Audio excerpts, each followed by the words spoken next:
Thank you, Mr. Chairman. Thanks for being here today. Your first time up, huh? Interesting.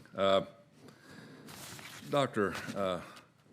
Bialabas, it's worse than Tuberville, so, I mean, you have to spell it quite a bit, right? Yes.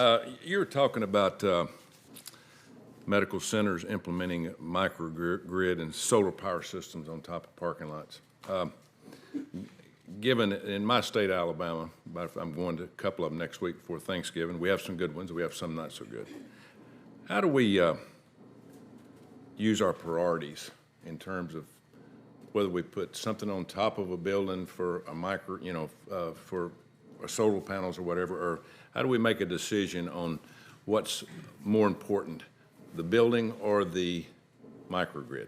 I mean, how do you do that? Because we've got a lot of bad buildings in the country. You know, I think that's an excellent question, and it really has to be decided on an institution-by-institution basis and an assessment of the risks. Your point is well taken that for some facilities, the flooding could be such a risk that that's where the first dollar should go.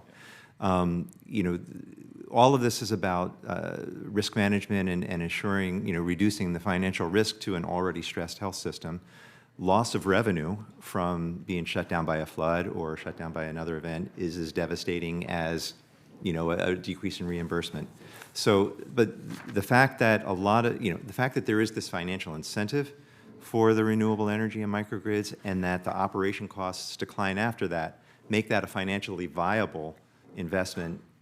But again, I wouldn't say it has to be decided on a case-by-case basis. You don't do that then? You don't make those decisions? I do not make those decisions, no. All right.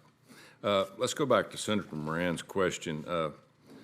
Mr. Small, since 2021, 6.5 million people have been apprehended at our southern border. It's no secret that a lot of our states are beyond capacity. Does the VA consider the border surge a national emergency? Senator, thank you for that question. Did the VA considers anything that impacts the department's ability to provide service to our veterans as something we should be concerned about? As far as the VA's position on the southern border, sir, I'm an emergency manager, sir, so I'm not equipped to answer that question, but I can take it back for clarification. So what would be the VA's role if we considered a national emergency? I mean, are we taking people in?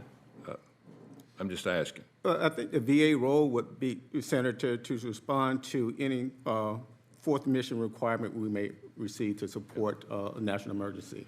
Do you know if we're providing illegals with health care and VAs? No, Senator, I'm not aware of that. How could we find that out?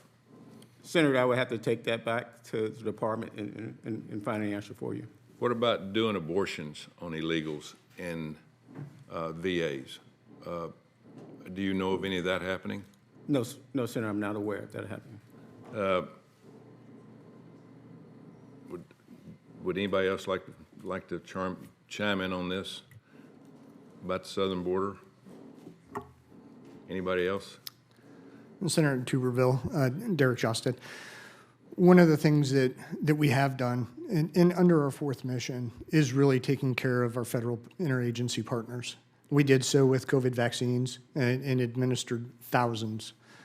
We, again, as I mentioned, are taking care of our colleagues in uniform in the Customs and Border Patrol with counseling services through readjustment counseling, through ensuring that that the veterans that are entitled to care are being that we're able to deliver that care in those outpost areas.